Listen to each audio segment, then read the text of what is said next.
Bienvenido al canal. Acá no vas a ver cantidad, sino calidad. Vídeos reales, con buen contenido y sin copiar a nadie. Si eso es lo que buscas, suscríbete y quédate. Oye, Neiru, ¿cómo hiciste para que saliera tu Kagune? Preguntó Tanya al chico, que estaba recostado sobre una gran piedra. Es fácil. Solo lo mueves como un brazo o una pierna, dijo, para disgusto de Tanya. No, mira, no podías hacerlo cuando tenías mi edad, ¿verdad? ¿Cómo se lo explicarías a tu yo más joven? Preguntó ella, esperando que el chico, aún sin educación, comprendiera el concepto. Neiru pensó un momento. Supongo que es como apretar, ¿no? Es difícil de explicar porque se siente normal, respondió. Tanya arqueó una ceja. Neiru era bastante inteligente. Era una lástima que no hubiera mucho que hacer con ese tipo de cosas aquí abajo. ¿Cuándo lo usaste por primera vez? Preguntó a continuación, mientras el chico se agachaba para agarrar una piedra del suelo de la cueva. Tanya oyó un ruido metálico cuando la lanzó al aire. En ese momento se encontraban en una de las grietas sin salida que bordeaban la ciudad, así que no tenían que preocuparse por el ruido. Sin embargo, estaba completamente oscuro. Huía de un ciudadano que no me quería cerca de su comida. Me apuñaló justo aquí. El chico hizo una pausa, probablemente para señalarle dónde estaba herido. Estaba demasiado oscuro para distinguirlo. Quizás no era tan listo después de todo. Y entonces salió. Aún así, tuve que huir. Pero después de eso, simplemente recordé cómo se sentía y podía hacerlo cuando quisiera. ¿Qué edad tenías cuando sucedió? Preguntó Tanya. Viejo, dijo el chico, confundido. Grande. ¿Qué tan grande eras? Aclaró Tanya, olvidando por un momento que era prácticamente imposible saber la hora allí abajo. Fue hace tiempo, pero aún era más grande que tú. Tal vez hasta aquí. Neiru hizo una pausa, probablemente gesticulando con la mano. No puedo ver lo que haces, le recordó ella. Sí, yo era tan alto como, ¿sabes? La ventana del segundo piso de la casa.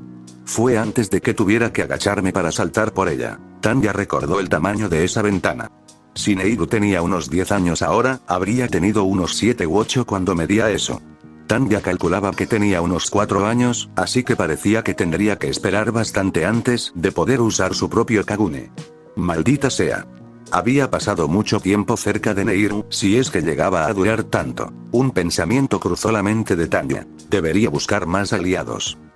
Patala había estado experimentando una afluencia de migrantes últimamente, y Tanya y Neiru habían tenido varios sustos. Ninguno de los dos podía defender su territorio, así que terminaron teniendo que abandonar el edificio de Neiru después de que un ghoul particularmente desquiciado de unos 20 años intentara emboscarlos. Por suerte, Tanya había podido enseñarle a Neiru el concepto de dormir por turnos, y él la había despertado diligentemente al oler al ghoul cerca. Lograron saltar al edificio contiguo y bajar por él, pero esto no le hizo ninguna gracia. El ghoul los persiguió durante varias manzanas, con su Kagune enrollado a su alrededor como una armadura. Cada vez que se colaban por una grieta en la pared, o saltaban a través de un suelo derrumbado, los seguía de cerca, destrozando el camino si era demasiado estrecho. Debía de ser un migrante, pues parecía desconocer la primera regla de la ciudad: guardar silencio. El alboroto que había provocado atrajo a media docena de ghouls más, y ella y Neiru se dieron un festín con los restos de la carnicería. También había podido vislumbrar acá. La afluencia de migrantes probablemente atraía al depredador alfa de vuelta a Patala. Por suerte, el monstruo estaba distraído en una pelea, y Neiru la instó a huir antes de que ganara inevitablemente. Lo hicieron, y ambos vivieron para ver otra cueva. Ninguno de esos dichos funcionaba ya. Tras un encuentro con un final inesperado, Tanya se había obsesionado con vigilar al celote. Había descubierto, casi por casualidad, que se tomaba su devoción a proteger a los Naga mucho más en serio de lo que ella había pensado. No es que simplemente atacara a quienes se acercaban a los Naga. Parecía tener una serie de fronteras mentales a su alrededor que no permitía que nadie cruzara. Si ella se mantenía fuera de ellas, no intentaría cazarla aunque la tuviera a la vista. Como una de las Apex, encontrar la forma de aliarse con él podría darle a Tanya la seguridad que sentía por primera vez en años. Incluso la pesadilla parecía evitarlo. El dicho desconfía de un anciano en una profesión donde los hombres mueren jóvenes parecía ser cierto. Así que, mientras Tanya estuviera bien alimentada, seguiría vigilando al celote. Se haría una idea de su rutina, sus tendencias y sus pasatiempos.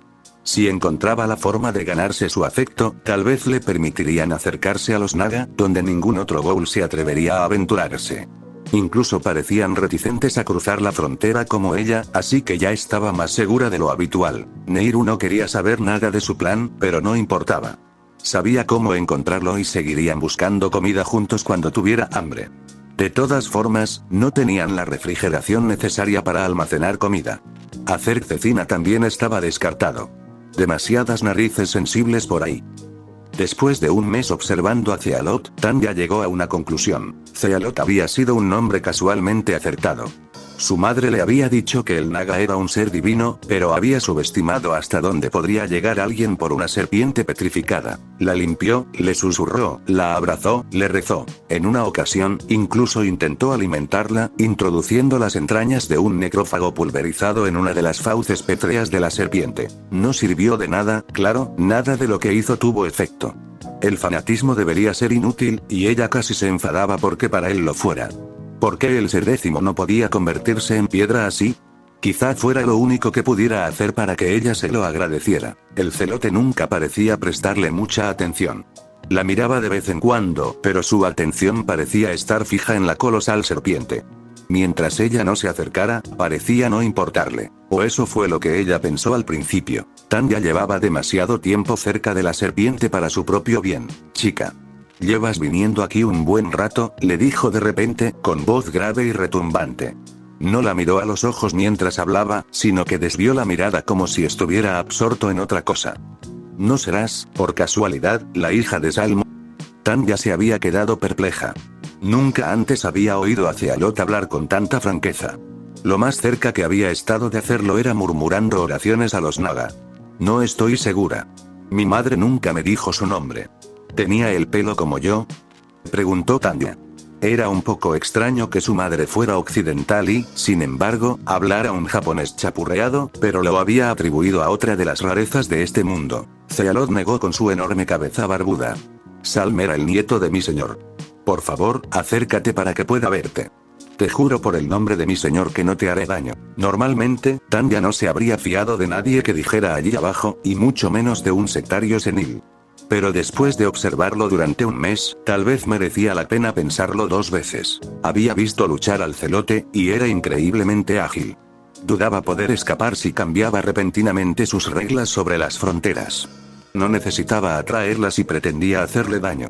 Además, había comido justo ayer, hacía un ciclo de sueño. Entonces, Tanya lo comprendió.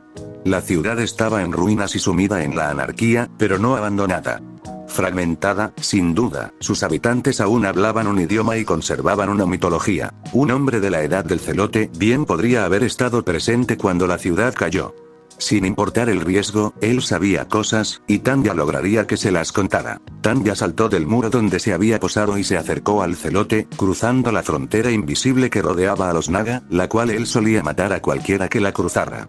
Fiel a su palabra, no atacó, sino que simplemente la miró a los ojos, durante lo que pareció un minuto. No, yo, no lo sé, ha pasado demasiado tiempo, simplemente no lo sé, perdóneme, mi señor. Al oír mencionar de nuevo al señor, Tanya recordó la historia del Naga que su madre le había contado, por breve que fuera. ¿Era vuestro señor el rey? ¿El que invocó al Naga?, preguntó con cautela, sin saber con exactitud cuán loco estaba aquel hombre. Los ojos del anciano se abrieron de par en par y comenzaron a formarse lágrimas en ellos. Ese sí. Lo era. Mi querido rey Nagarajisama. Lo conoces, ¿verdad? Espera el día en que todos los ghouls se unan. Tanya estaba tan sorprendida, y algo inquieta, que casi no oyó unas palabras que no esperaba escuchar. Día. Este hombre sabía lo que era un día. Eso significaba que sabía lo que era el cielo. Había estado en la superficie. Las lágrimas comenzaron a correr por el rostro del anciano, que se volvió hacia el Naga. No se había despedido. Aquello no era un comportamiento respetable. Tanya apartó ese pensamiento de su cabeza. Aquel hombre estaba claramente loco. Sus normas de conducta social le resultarían incomprensibles. ¿Era ella realmente la heredera de aquella ciudad en ruinas? ¿Quién sabe? El celote probablemente llevaba tiempo desesperado por encontrar una, y aún no había dicho nada concluyente. El sesgo de confirmación era difícil de controlar, pero aquel imponente Odín subterráneo lo había logrado de alguna manera. Tanya suspiró, se dio la vuelta y se marchó del Naga. Mentirle era una posibilidad si la desesperación la consumía, pero engañar a un loco era un juego peligroso. Y más aún para un fenómeno con superpoderes como el celote. Por ahora, había dado sus primeros pasos hacia su objetivo, y había sido mucho más fácil de lo que había supuesto. Quizá fuera lo primero bueno que le había pasado hasta el momento. Un atisbo de seguridad se vislumbraba en el horizonte de aquel infierno. En realidad, no, encontrar a Nehru probablemente la había salvado de morir de hambre. Eso también era bastante bueno, lo que le recordó que empezaba a tener hambre. Durante los siguientes meses, Tanya continuó observando junto al celote, y una imagen cada vez más clara del hombre, el rey, la ciudad y los ghouls comenzó a tomar forma en su mente. Rara vez estaba de humor para hablar, pero cuando lo estaba, soltaba información a raudales. ¿Kibo Oji-chan dijo que el hermano de Nakaraji-sama lo traicionó y se alió con los humanos? Preguntó Tanya al anciano, cuyo nombre ahora conocía. ¿Por qué lo hizo? Ese mocoso desagradecido, la guerra había llegado y habíamos festejado, era el amanecer de la era de los ghouls. Pero él nunca podría ser feliz, murmuró. ¿Hubo una guerra? Preguntó Tanya, animada, una de sus teorías posiblemente a punto de confirmarse. ¿Sí? ¿Sí? Los humanos eran débiles e histéricos. Sus ciudades fueron arrasadas y huyeron a las montañas. ¿Quién en su sano juicio intentaría negociar con ellos? Gruñó Kibo, inquietando un poco a Tanya. Era muy inestable. Oji-san, tu ira no traerá nada bueno. No es propio de un vasallo del rey, dijo ella, mirando hacia atrás para asegurarse de tener una vía de escape despejada en caso de necesidad. Notó que los puños del hombre se aflojaban ligeramente e intentó calmarse. Sí, todo ha terminado, lo único que me queda es mi deber de protegerlo, dijo con la mirada perdida. Tanya ya había oído esto antes. El Naga no era una criatura en sí, sino el enorme Kagune mutado del rey Nakaraji. Kibo solía contar la historia de cómo, tras la construcción de la ciudad, una docena de asesinos atacaron al rey y su cuerpo explotó en una masa de carne y miembros retorcidos. Y el celote no era un devoto religioso, sino un monarca, aunque la línea se había difuminado cuando alcanzó cierto punto en su locura. En fin, esa historia prácticamente confirmaba la teoría de Tanya, de que había habido una guerra nuclear. Tal como pensaba, el ser décimo la había colocado en un mundo sin civilización. Maldita sea, tener una jubilación tranquila iba a ser una tarea ardua. Así que Tanya comenzó a trazar su plan. Primero tendría que asegurar su propia seguridad. Eso era obvio. Luego tendría que encontrar cierta comodidad. Tanto por su propio bien como para fastidiar al ser décimo. Después tendría que encontrar la manera de vengarse de ese bastardo. Bueno, ya se ocuparía de eso cuando llegara el momento. La seguridad era lo primero. Kibo podía protegerla cuando estuviera cerca, pero se negaba a separarse del Naga. Todavía tenía que salir con Nehru a buscar comida cuando tuviera hambre, y eso la ponía en peligro.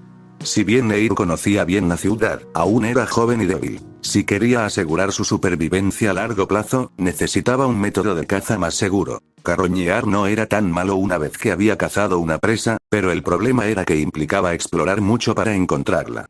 Aunque era lo suficientemente rápida y pequeña como para evadir a sus perseguidores con facilidad, el hecho de tenerlos ya era un gran problema. Tanya repasó mentalmente varios métodos potenciales. Tenía muchas ideas, pero ninguna era lo suficientemente buena como para superar la estrategia de carroñear. Atraer a más migrantes a trampas, como había hecho con el niño, era una opción, pero a Tanya no le gustaba la idea de ser el cebo. Si subestimaban a una presa, sería carne de cañón. Kibo le dio todas sus sogas a los Naga, así que depender de él era inútil. Aún podía intentar convencerlo de que era la heredera de su señor, pero eso también conllevaba riesgos. No estaba dispuesta a arriesgar toda su buena voluntad con ese hombre. No había una solución sencilla para este problema. Los ghouls de aquí abajo eran incultos, pero no tontos. Si hubiera existido una vía para el éxito, ya la habrían encontrado y aprovechado. Tanya se devanó los sesos pensando en los ghouls. De alguna manera tendría que innovar, y para ello tendría que encontrar una debilidad en el mercado, por así decirlo. Algo que pudiera explotar con poca inversión de su parte. Su razonamiento era el siguiente. Los ghouls son depredadores. Obviamente. Y los depredadores suelen tener territorio, como hacían la mayoría de los ghouls más fuertes.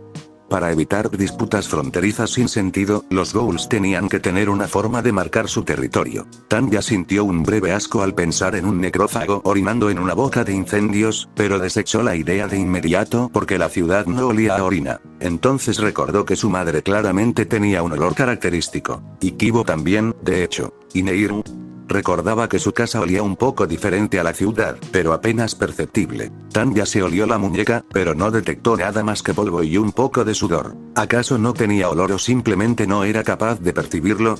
Regresó sigilosamente al escondite de Neiru, una ruta que ya conocía desde hacía un mes. «Neiru, ¿huelo a algo?», preguntó nada más entrar. El chico se incorporó de un montón de trapos que usaba de cama y la miró extrañado, retrocediendo un poco. ¿Te caíste en algo? No apestes mi casa. Le pareció una pregunta extraña, incluso teniendo en cuenta su naturaleza depredadora. No, no lo hice. Solo huélame, ¿sí?, dijo ella, extendiendo la muñeca. El chico hizo una mueca, pero aún así se inclinó para olerle el brazo. No hueles mucho, ¿de acuerdo? Ahora vete. Quiero echarme una siesta, dijo, recostándose. Espera, una cosa más. ¿Dónde viste a la pesadilla por última vez?, preguntó ella. En la parte de la torre del barranco. Ahora lárgate ya, ladró él, molesto. Vaya, era un lugar bastante fácil de alcanzar para Tanya. Ciertamente no estaba cerca, pero gracias a su nueva amistad con Kibo, podía llegar allí sin exponerse demasiado caminando junto a los Naga. Así que Tanya se fue de excursión con entusiasmo, manteniéndose cerca del territorio del celote para garantizar su propia seguridad. Y cuando finalmente encontró el lugar que buscaba, se alegró muchísimo. Un edificio se había derrumbado parcialmente en un agujero en el suelo, salpicado a su vez por una sustancia fina, seca y parecida a la sangre. Todo el claro apestaba a ghoul, pero la sustancia seca era especialmente apestosa. Tanto que era difícil acercarse.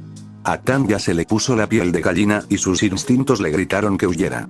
Sabía que no debía. Esto prácticamente confirmaba su teoría. El olor de los ghouls provenía de su Kagune, y más concretamente de las secreciones que producían. Un ghoul poderoso con un Kagune poderoso produciría mucha secreción y tendría fuertes marcas territoriales.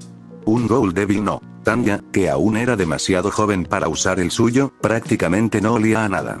Neiru apenas usaba el suyo, así que también era prácticamente inodoro. Kibo olía bastante fuerte, pero luchaba más con su propio cuerpo, reforzado por un Kagune relativamente pequeño y denso que lo protegía como un exoesqueleto futurista. Quizás por eso los ghouls aún intentaban acercarse al Naga a veces. Su fuerza era desproporcionada a su olor. Pero ahora que sabía que el Naga era un Kagune petrificado, entonces las múltiples extremidades de la pesadilla probablemente también lo eran. Neiru se había equivocado, era un ghoul. Y un Kagune tan aterrador debía tener un olor igualmente aterrador. Por humillante que fuera saber que solo era una bestia que usaba el olor como arma, este mundo no le concedía mucho orgullo. Si tenía que arrastrarse por el barro para evitar que le dispararan, lo haría. Tanya recogió un fragmento de piedra empapado en las secreciones del Kagune. Podía controlar sus impulsos animales hasta cierto punto gracias a su experiencia previa como humana. Pero los ghouls salvajes de Patala probablemente no. Antes de que pudiera comprender las complejidades de su propio Kagune, sus armas serían piedras como estas. Itsuji nunca había estado tan adentro del Distrito 24.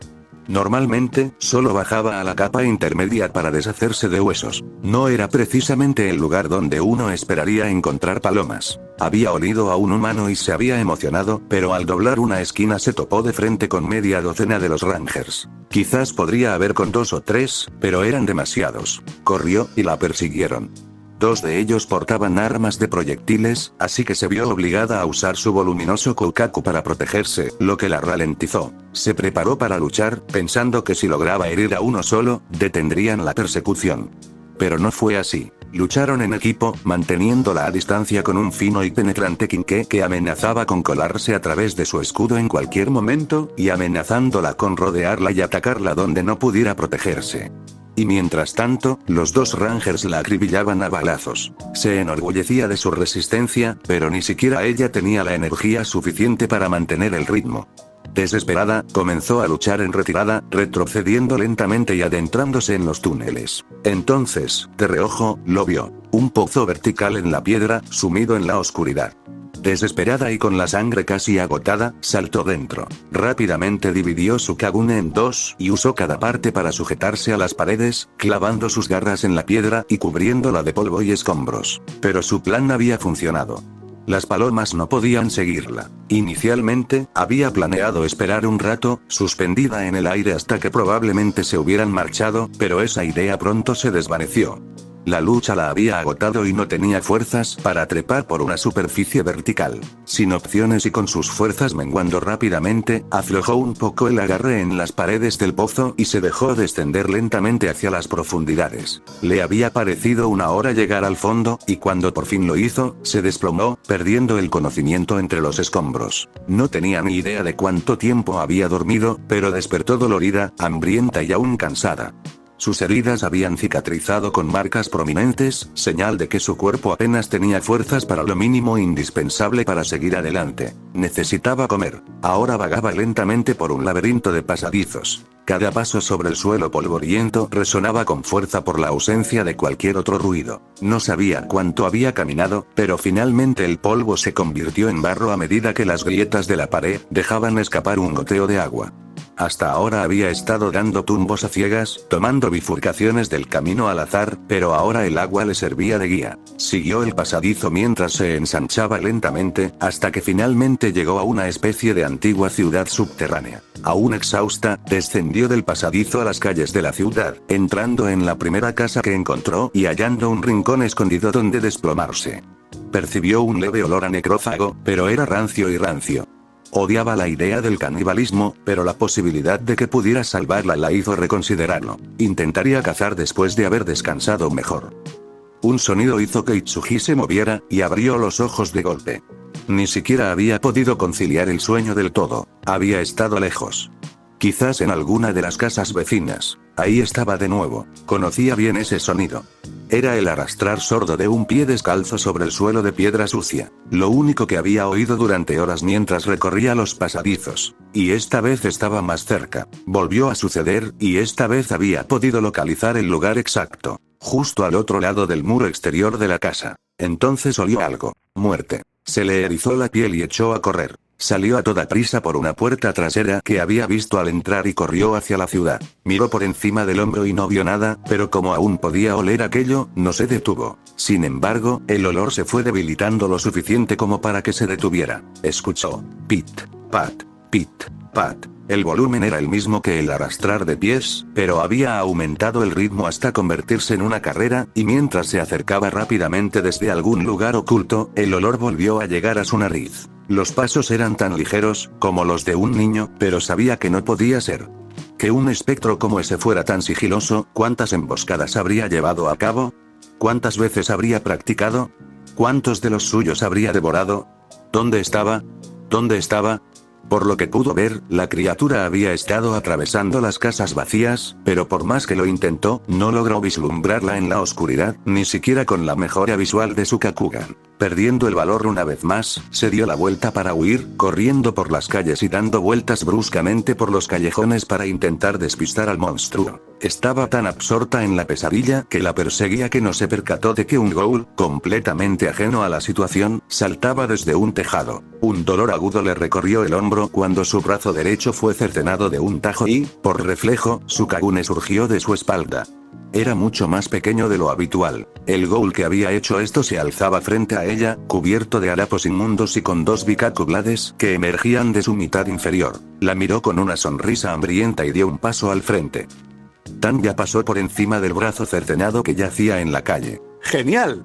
Esto era más de lo que obtendría rebuscando entre los huesos y tendones que Asami dejaría atrás. Lo recogió y abandonó apresuradamente su territorio antes de terminar con el inmigrante.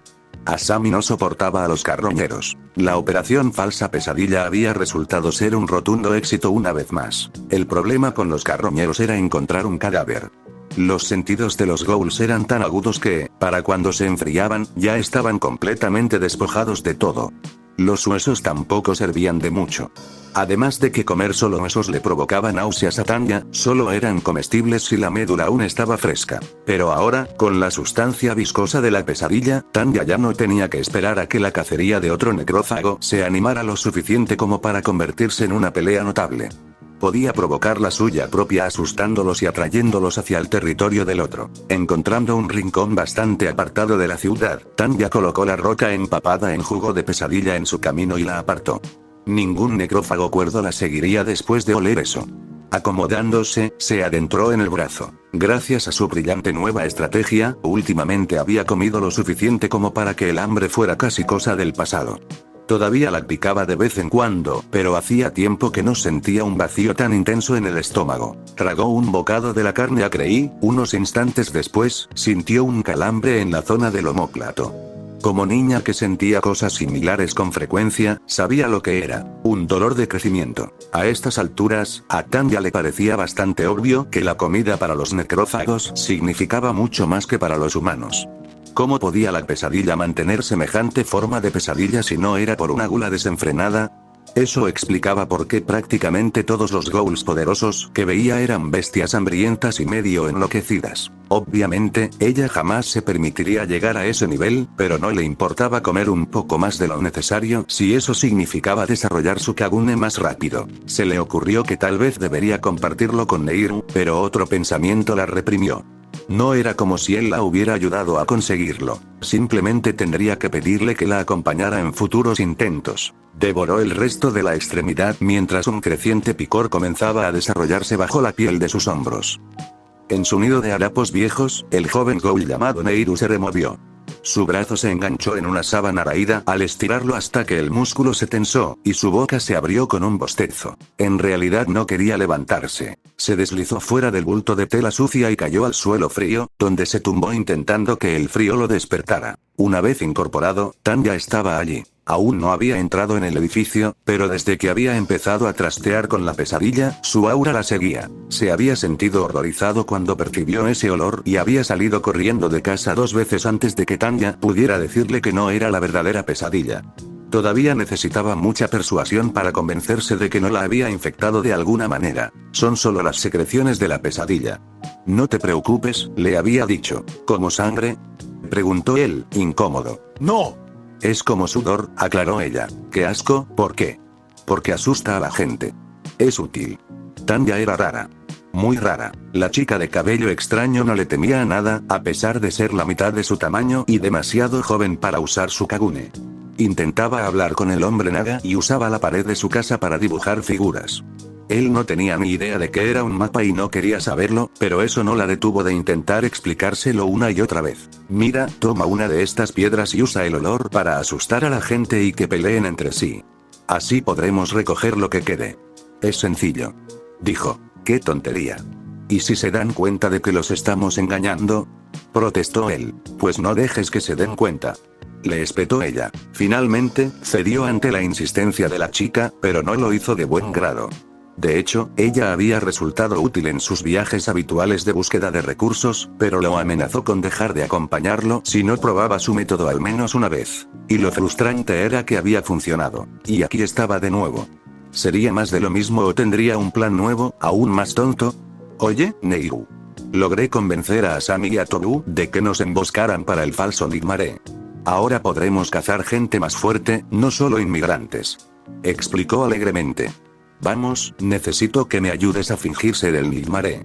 Me preocupa que sea más difícil engañar a los locales. La miró con recelo. Seguía tirada en el suelo. Incluso a esa altura, parecía diminuta. Esto es una tontería. Deberíamos pasar desapercibidos hasta que seamos mayores para defendernos. Y Tobu casi me come hace un rato, se quejó. Bueno, ha prometido no hacerlo si le traemos algo más grande. ¿De verdad crees que vale la pena el esfuerzo de atrapar a alguno de nosotros?, preguntó Tanya. Neiru no pudo rebatirlo. Ambos eran buenos huyendo y ninguno de los dos tenía mucha carne en los huesos. Vale, pero ¿y sí? Te preocupas demasiado. Confía en mí, ¿sí?, interrumpió Tanya. Vamos a cazar a Soso. Bien, pero preocuparme es la razón por la que aún no me han comido, replicó él, aunque admitía que ella nunca se había equivocado. ¿Por qué aún no te han comido?, preguntó ella sin razón aparente. Solía repetir cosas así. Da igual. Hagamos el tonto, dijo él, cediendo. Soso era una persona peligrosa, un Ukaku con poderosos ataques a distancia que los disparaba contra él y Tanya cuando esperaban para recoger sus obras. ¿Cómo encontraste su casa?, preguntó Neiru lo más bajo posible, ambos agachados a unos edificios de distancia. Simplemente lo seguí. Nada especial, dijo ella, restándole importancia a su pregunta. Él se sorprendió. Soso tenía buen instinto y Neiru no podía haber seguido a alguien así. Quizás por eso Tanya lo había elegido como objetivo del falso pesadilla. ¿Entonces está durmiendo?, preguntó Neiru. Creo que sí. Debería estar en esa esquina. ¿Estás listo? Neiru tragó saliva. Esto se sentía diferente a lo habitual. Claro que había ayudado a Tanya a cazar así antes, y claro que había comido la carroña de ciudadanos que reconocía. Pero ahora algo que estaba a punto de hacer provocaría la muerte de un rostro conocido, aunque fuera uno que se mostrara agresivo con él. Oye. Te pregunté si estabas listo, susurró Tanya. Ni siquiera tenía mucha hambre. No sé, dijo, dejando la frase en el aire. Es raro que esté a punto de matar a alguien que conozco, y ni siquiera necesito comer ahora mismo. Mientras que antes Tanya solo lo miraba de reojo, ahora giró la cabeza por completo. Estaba claramente molesta. ¿Qué? No es tu amigo, siseó, aún en voz muy baja. Y aunque no tengas hambre ahora, tu cuerpo se nutrirá. Podrás aguantar más tiempo sin comer la próxima vez. Él no pudo sostenerle la mirada. Sus ojos se desviaron hacia el suelo. Tanya reprimió un suspiro. Mira, no solo estaría encantado de comerte, sino que te atacó cuando ya había comida cerca. Es una amenaza. Y eliminarlo significa que habrá muchas más probabilidades de que podamos crecer. Es una inversión en tu seguridad, dijo ella, pero él no comprendió todas sus palabras. Tanya lo miraba fijamente, y a pesar de su mayor altura y fuerza, él empezaba a sentir un miedo extraño hacia ella. Ni siquiera podía usar su Kagune, y aún así, algo en su interior le decía que no debía hacerle caso. Vale. Acabemos con esto de una vez. Él cedió. La mirada de Tanya se suavizó y empezó a darle indicaciones. Bien, como siempre, tenemos que hacerle sentir que está acorralado, con una sola vía de escape. He colocado unas piedras perfumadas en el camino hacia la frontera entre Asami y Tobu, así que nuestra tarea principal es hacer ruido. A diferencia de los migrantes, ya conoce la pesadilla, así que nada de pasos esta vez. Solo tira piedrecitas y mueve los pies, con la esperanza de que entre en pánico y no se dé cuenta de que no hay ruido. Yo estaré a la derecha y tú a la izquierda, enumero Tanya. De acuerdo, confirmó, esperando no haber omitido nada. Tanya repasó todo de todos modos. Ah, sí, y si algo sale mal para alguno de nosotros, chasqueamos los dedos y salimos corriendo, terminó. Neiru asintió y se colocó en silencio al lado del escondite de Soso, esperando su señal. Tac tac tac. Tanya había lanzado una piedrecita contra una ventana. Para alguien como Soso, esto debería ser suficiente para despertarlo. Con la mayor discreción posible, se deslizó por la pared de la casa de Soso, golpeando y arañando con las uñas la unión con el suelo. Mierda. Oyó exclamar débilmente a Soso desde el segundo piso. Un instante después, había saltado por la ventana, corriendo incluso antes de tocar el suelo. Neiru sintió de repente una oleada de emoción al ver al hombre corriendo y sintió las piernas inquietas. Respiró hondo y las tranquilizó, limitándose a seguirlo lenta y silenciosamente. La primera vez que lo había intentado con Tanya, ella tuvo que sujetarlo para impedir que persiguiera abiertamente al objetivo. Más adelante vio a Soso saltar a un tejado y por un momento pensó que se equivocaría de camino, pero al llegar al otro extremo del edificio se detuvo, y era evidente que había olido una de las otras rocas. Entonces, dio un salto mortal al siguiente tejado de la calle y continuó saltando en lugar de bajar a la calle. Inteligente si se hubiera enfrentado a la verdadera pesadilla, pero eso solo les facilitó a él y a Tanya hacer ruido justo debajo de él. Aún así, más fácil no significaba fácil, y el propio Neiru luchaba por seguir el ritmo de Soso y Tanya. ¿Cómo era tan condenadamente rápida? ¿Acaso iba a ser una Ukaku? No vio lo que sucedió después, pero por el sonido y las consecuencias, ocurrió así. Primero se oyó un crujido y luego un grito de dolor cuando uno de los pies de Soso fue cercenado desde abajo al saltar el hueco entre dos edificios. Luego se oyó un estruendo al aterrizar y tropezar contra el siguiente edificio, incapaz de aterrizar con una sola pierna. Un raspado de polvo siguió, cuyo volumen se desvaneció rápidamente mientras se deslizaba hasta detenerse por el tejado. ¡Mierda! Por favor. No hay tiempo para esto. Gritó Soso a todo pulmón, el sonido más fuerte que Neiru había oído en mucho tiempo. Pesadilla. Ya viene. Una voz femenina desconocida lo siguió. ¿Era Asami? Tal vez la tuya sí, rata. Siguió el sonido de un corte en la piedra. Ajá. Rápido, amigo. Dijo otra voz desconocida. Tobu, ustedes dos se han vuelto locos. ¿No lo huelen? ¿No lo sienten? Corran, idiotas. Corran. Gritó Sosu con voz exasperada. Maldita sea. Subestimé a esa chica. Trabajó como una, guau. Dijo Toru. Un ruido repentino resonó. Un tintineo cristalino, característico del Kagune de Sosu. Ni lo sueñes. Dijo Asami. Un estruendo retumbó. Una locura. Esto es una locura. Gritó Sosu. Ahí va. Dijo Tobu con una risita. Neiru podía ver. El rostro aterrorizado de Sosu asomó por el borde del tejado y el resto de su cuerpo lo siguió, cayendo y golpeándose la cabeza contra el suelo con un crujido. Asami chasqueó la lengua. Oh, eso sonó bien. ¿Eso era todo? Tobu asomó la cabeza por el borde del tejado. Bueno, no se mueve, así que... Oye. Parece que también tenemos un ratoncito aquí abajo. Dijo Tobu, clavando la mirada en Neiru mientras una sonrisa se dibujaba en su rostro. Maldición. Es mi asistente. Manos fuera. La voz de Tanya resonó desde un callejón mientras doblaba la esquina para unirse a él junto al cuerpo de Sosu. Además, sigue vivo aquí abajo. Solo con el cuello roto. Asami saltó del tejado con un leve golpeteo en el suelo, luego le lanzó a Neiru una mirada entrecerrada y refunfuñó. Inmediatamente después, apartó la vista de él. Oh, sí, tienes razón. Vaya, mira esa mirada. Dijo Asami. Un pequeño jadeo escapó de los labios de Sosu mientras yacía inmóvil. Déjame ver, déjame ver. Tobu rió, saltando también y aterrizando con un estruendo considerablemente mayor que el de Asami. Oh. Madre mía, qué miedo. ¿Por qué no grita? Está paralizado del cuello para abajo. Dudo que pueda respirar, explicó Tanya. Acábalo antes de que se recupere. Una de las cuchillas de Asami impactó contra el cuello de Soso, y la respiración entrecortada cesó. Bien, chica, eso estuvo genial, dijo Toru.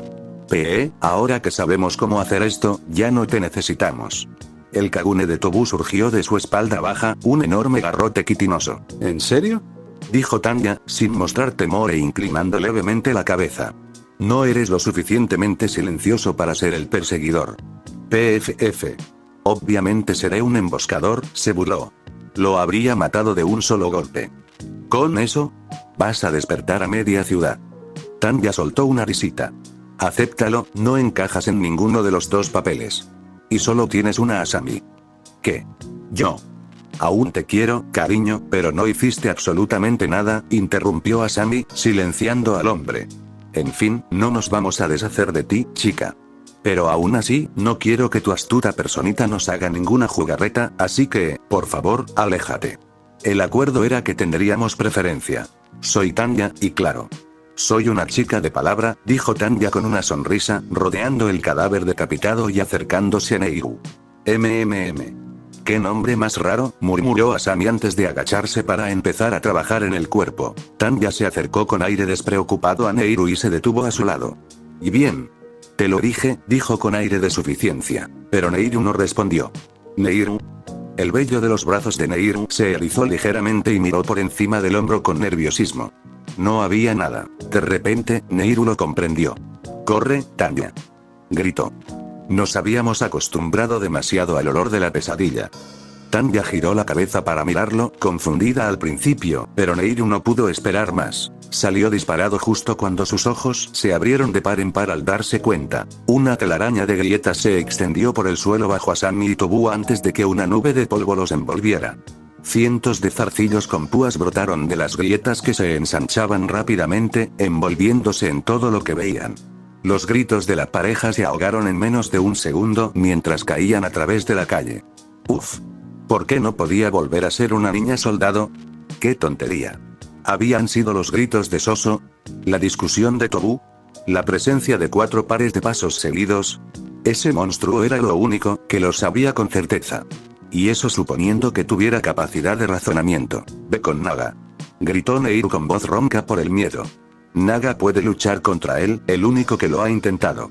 El chico llevaba ventaja y corrió unos metros delante de ella, pero a pesar de sus piernas más largas, ella le pisaba los talones. Mientras corría, Tanya miró con cautela por encima del hombro. Fue un error. Como en la fábula de Orfeo y Eurídice, solo alcanzó a ver algo antes de que todo se torciera. Docenas de agujas con ganchos se clavaron en su pierna. Los tentáculos de la pesadilla estaban cubiertos de hileras de ellas, como las ventosas de un pulpo.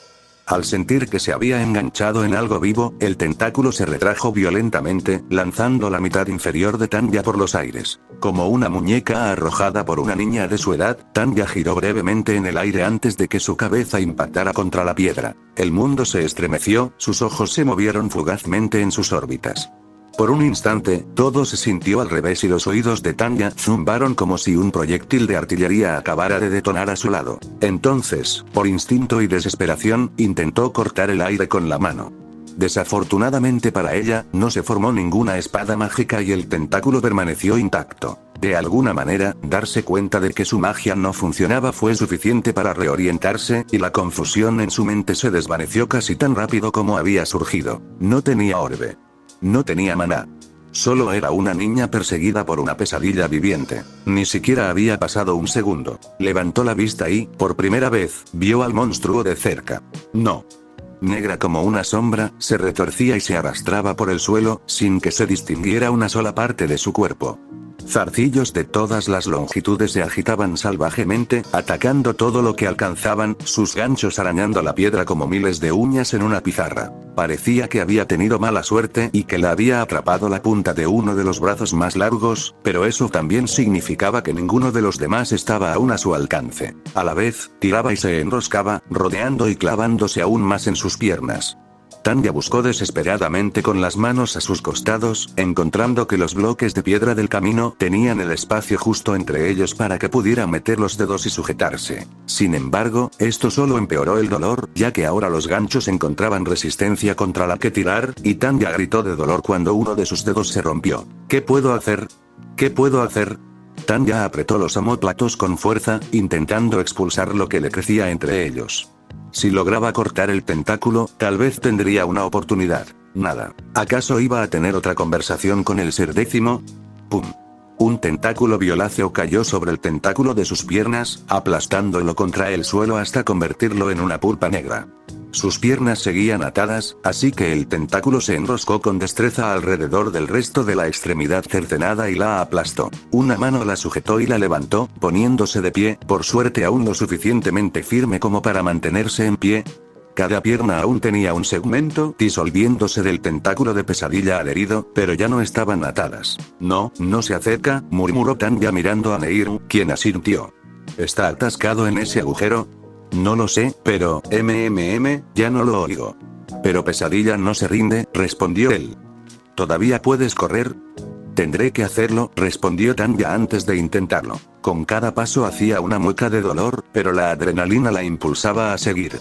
El tentáculo que colgaba de su pierna ya no estaba, pero las púas permanecían clavadas en su carne, con puntas como anzuelos. Al moverse, se clavaban aún más, haciendo que un hilo de sangre brotara de cada una. Cada vez que la pesadilla emergía, los necrófagos de toda la ciudad se paralizaban. Por lo que sabían, cazaba guiándose por el sonido, así que todos los ciudadanos simplemente buscaban un rincón apartado y se quedaban quietos. Esto significaba que ambos tenían vía libre para huir de la bestia sin temor a ser cazados. Tengo que parar, gimió Tanya. El dolor en sus piernas se había vuelto casi cegador. Estamos lo suficientemente lejos. Neiru miró hacia atrás. El camino más directo hacia la naga los había llevado a través de callejones y casas, así que en ese momento no tenía una vista clara del edificio. No, lo sé, pero, ya no puedo oírla. Tanya se dejó caer contra una pared, mareada desde hacía rato. Tanto ella como Neiru jadeaban con fuerza, y Tanya miró hacia un lado y vio que su Kagune ahora tenía otro tentáculo.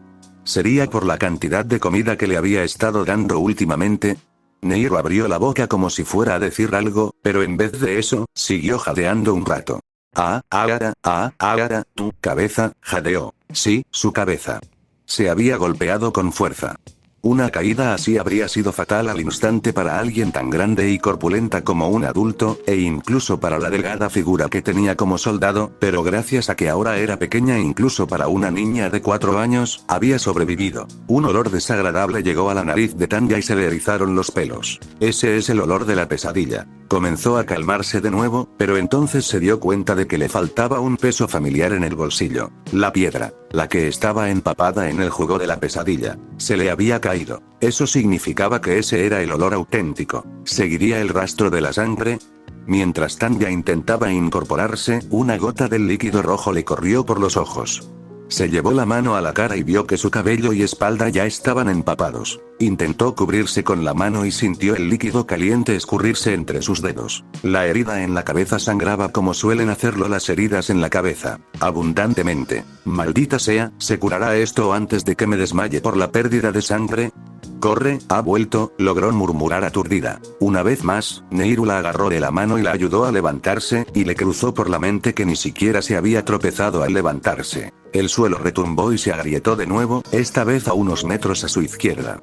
Por un golpe de suerte, no había un túnel justo debajo de ellas. Tropezaron hacia adelante un rato antes de que un estruendo resonara a sus espaldas, y volvieron la cabeza para mirar. Esta vez, la pesadilla había emergido completamente del suelo y había comenzado a usar sus numerosos ganchos para impulsarse hacia ellos a una velocidad superior a la de un hombre normal. Ya casi llegas, Nagaman. RRRGH, agárrate. Gimió Nehru mientras la guiaba hacia adelante. Tanya nunca había resultado herida de gravedad, no en su vida. Hasta el momento, las únicas heridas en su piel habían sido los típicos cortes y rasguños de los niños de su edad. Recordó una frase común. Los niños son resistentes, y si bien eso podía ser cierto en algunos casos, también es cierto que tenían mucha menos sangre. Mientras seguía sangrando abundantemente por la cabeza, se dio cuenta de que los ganchos en sus piernas también sangraban. ¿Estarían recubiertos de algún tipo de anticoagulante? ¿No? ¿Acaso el factor de curación de un ghoul se desarrollaba a tan temprana edad? Oyó un grito proveniente de algún lugar frente a ella. Atrás, bestia. Kibo bramó. No le pondrán una extremidad a mi rey. La tierra tembló cuando el ghoul de 2,5 metros de altura echó a correr y, un instante después, pasó junto a los dos niños mientras su Kagune comenzaba a envolverlo. En cuestión de segundos, vestía algo parecido a una armadura samurái de color rojo óxido, con carne fibrosa que unía las tiras metálicas en lugar de tela. Vale, bájame, gimió Tanya. Pero aún no. Si el hombre Naga muere, pesadilla, hazlo. Ladró ella, sorprendiendo a Nehru por el repentino tono de su voz. Como se le ordenó, Nehru la bajó y ella se desplomó contra uno de los edificios junto al Naga. Ya no puedo caminar. Seguimos adelante y me estarás arrastrando como un pincel rojo. Gimió. Ese bastardo por fin me tiene. Nehru estaba confundido. No sabía que era un pincel. No me mires así, no debería estar corriendo por ahí. Voy a derramar todo esto, dijo Tanya, levantando la mano que no usaba para cerrar la herida en su cabeza. También estaba empapada. Entonces, ¿qué debo hacer? Preguntó Nehru con cautela. Antes de eso, dime, ¿por qué crees que el celote puede siquiera luchar contra la pesadilla? Preguntó Tanya. ¿Cómo podría alguien? ¿Celote? Ki, el hombre Naga, aclaró ella. Ah. El hombre Naga odia a esa cosa. Lo he visto lanzarle piedras desde el otro lado de la ciudad, explicó Nehru. Todos los demás simplemente huyen. Ya veo. Supongo que servirá, dijo Tanya. La lucha ante ellos se desató. La armadura de Kibo era demasiado resistente para que los ganchos de la pesadilla la penetraran. La bestia intentó, en cambio, enroscar sus tentáculos alrededor de sus extremidades y agarrarlo, pero no fue lo suficientemente rápida, y el enorme hombre pudo arrancárselos con una sola mano. La masa central bajo el enredo de extremidades también era más lenta que él, y así comenzó una batalla de desgaste. La pesadilla debió darse cuenta rápidamente de que su estrategia habitual estaba fallando, así que cambió de táctica. Con grupos de aproximadamente una docena de tentáculos, se fragmentó y recogió grandes rocas, blandiendo estas en amplios arcos contra Kibo como mayales medievales. Esto resultó ser más efectivo, ya que vio como una roca impactaba contra el fanático y se hacía añicos, lanzándolo de lado contra una pared a pesar de que le había crecido un escudo en uno de sus brazos para bloquearlo. Tanya miró a Nehru, quien observaba la pelea con los ojos muy abiertos. Estaba temblando. La experiencia de vida de Tanya y su estado de salud la tranquilizaban, pero para un chico ghoul inteligente como Nehru, esto debía ser aterrador. Probablemente sus instintos le gritaban que corriera. Tanya sintió que los bordes de su visión se nublaban y se dio cuenta de que estaba sentada en un charco de sangre. Era mucha más de la que debería tener una niña de su edad, y comprendió que tal vez sí tenía cierto factor de curación. Nehru, ¿me das un poco de tu sangre? Preguntó con calma. ¿Qué? ¿Cómo? No necesito mucha. Solo lo suficiente para salir de esta. Te lo agradecería mucho, dijo con la voz quebrada. Quiero una cama nueva, murmuró él. Hecho, dijo Tanya. Con cautela, Nehru sacó su kagune de nuevo, solo un tentáculo. Lo rodeó y se detuvo brevemente junto a su muñeca antes de clavarse, abriendo un pequeño canal. Tanya abrió la boca y Nehru vertió media taza de sangre antes de que su muñeca se cerrara de golpe. Tragó saliva, intentando ignorar el sabor rancio. Después de unos 12 segundos, algunas de las heridas de gancho menos profundas en sus piernas habían comenzado a cerrarse. Gracias. Es lo único que puedes hacer por mí ahora, le dijo Tanya. Si quieres huir, adelante. No me debes nada. Los ojos de Nehru se abrieron un poco y miró alternativamente a Tanya y la batalla que se libraba entre el samurái y la monstruosidad. Esta última estaba en buena posición, desarrollando espadas para atacar al primero, pero aún así, ambos se habían acercado un poco más. De acuerdo, dijo con sencillez y solemnidad. Acto seguido, echó a correr. Tanya arqueó ligeramente una ceja al ver huir al chico. Le había dado a elegir. Y él había elegido de forma distinta a como lo habría hecho cualquier miembro del 203. Llevaban juntos alrededor de un año, según los cálculos de Tanya, y creía haberlo entrenado hasta alcanzar un estado mental similar al de ellos. Confiaba en ella y la seguía en todo, e incluso había logrado que expresara sus preocupaciones mejor que algunos de ellos. Pero había huido. Sí. Tenía sentido. Era un chico listo. Por eso sobrevivía también aquí abajo. Tuvo suerte de haber conservado el respeto necesario para conseguir lo que consiguió. Y también fue lo mejor. Porque Tanya tenía hambre. La sangre de Nehru probablemente bastaría para cerrar sus heridas, pero necesitaría más para curarse por completo. Supuso que era un Aukaku por la ubicación de su kagune fetal, y por lo que había visto, eran las que más dificultades tenían para curarse de entre todos los tipos. ¿Habría matado Tanya al chico si hubiera sabido que le salvaría la vida? Lo había considerado seriamente, olvidando por un momento que probablemente no podía. Pero su sentido común la había frenado. Ser décimo la había convertido en soldado. Ser décimo la había convertido en asesina. Ser décimo la había convertido en caníbal. No iba a permitir que la obligara a matar a ese chico. Un chico con potencial. Un chico de la misma edad que ella tenía cuando fue a la guerra. Tal vez fuera simplemente porque ser décimo era tan supremamente inhumano, pero sentía cierto orgullo por su especie. Una especie a la que posiblemente ya no pertenecía. Maldita sea. Seguro que también lo había planeado. En fin, ahora todo dependía del azar. Su curación había comenzado, y aumentarla no la aceleraría. ¿Se curaría antes de perder una cantidad crítica de sangre? La sombra empezó a aparecer en el rabillo del ojo y su visión se fue nublando poco a poco. Las heridas de sus piernas ya habían cerrado alrededor de los ganchos, pero aún le sangraba la cabeza. Pronto perdió la capacidad de prestar atención a cómo le iba a Kibo en la pelea. Su concentración se escapó de su cráneo junto con otro chorro de sangre. En cualquier momento estaría enfrascada en otra discusión con ese cretino pretencioso, ya fuera sobre algún tipo de trato para salvarle la vida, o sobre lo que sucedería después. Una enorme roca salió disparada por los aires, y Tanya intentó calcular su posición exacta mientras volaba, levantando una nube de polvo a su paso. Venía hacia ella. Un estruendo sacudió la cabeza de Tanya al impactar cerca. Sus ojos estaban demasiado vidriosos para distinguir el lugar exacto. En ese momento, la mayoría de sus sentidos se habían desvanecido en una confusa mezcla de estímulos indeterminados. El entrenamiento de fuerza G, propio de una maga aérea, le impedía perder el conocimiento por completo, pero le resultaba cada vez más imposible concentrarse en algo. En nada, excepto en su estómago. De todas las sensaciones que podría haber conservado, era el hambre la que se mantenía firme, clara como el agua y creciendo a cada segundo. Quizás la ayudaría a mantenerse consciente. Veamos, ¿qué era lo mejor que había comido en su vida? Guardaba gratos recuerdos de la sopa miso y el teppanyaki. Un filete en concreto, pero hacía tanto tiempo que le costaba recordarlo con precisión. En general, la comida de su segunda vida era mucho peor. Algún que otro panqueque de salchicha y patata con compota de manzana era un buen recuerdo, pero la mayor parte consistía en caldo de pollo y gachas de orfanato. Ah, sí, había otra cosa. Era relativamente pronto en la guerra y se encontraba en un pueblo ocupado de François que se había librado de gran parte de la destrucción. Allí tuvo la suerte de conseguir un pain o chocolate recién hecho y una taza de café de verdad. Su estancia allí apenas duró un día, pero la relativa tranquilidad del pueblo, junto con su desayuno, se le quedó grabada en la memoria durante mucho tiempo. Podría haber repetido aquel día, no, aquella mañana, durante una década y no se habría cansado. Hubo algunos momentos decentes después, pero al final, desde aquella mañana tranquila, todo había ido cuesta abajo, cayendo en picado hasta llegar a las mismísimas entrañas del infierno. Ja. Si tan solo pudiera volver a comer aquel pastel, si tan solo pudiera beber esa taza de café una vez más, si tan solo. Mientras la mente agonizante de Tanya rememoraba una vida que ya había terminado, un aroma apenas alcanzó a su nariz. Algo olía bien.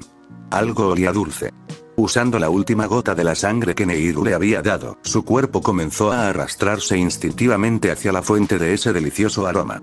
Los ganchos en sus piernas se clavaron más profundamente al rozar el camino cubierto de escombros, dejando tras de sí un rastro de sangre, como el de un caracol, pero una parte instintiva de su cerebro sabía que tenía que hacerlo para sobrevivir. Apenas alcanzó la fuente, comenzó a hundir los dedos en ella, y cedió con una facilidad a lo que no estaba acostumbrada hasta entonces. Prácticamente desconectada de cualquier actividad cerebral que realizara su cerebro, el cuerpo de Tanya se deleitaba por sí solo con el festín. Era tan suave y pegajoso. Era tan dulce. Se metía puñados enteros en la boca entre cada trago. Comió mucho más allá de lo que una chica normal hubiera podido, el horno hambriento en su vientre, quemando kilo tras kilo de combustible meloso para crear algo nuevo.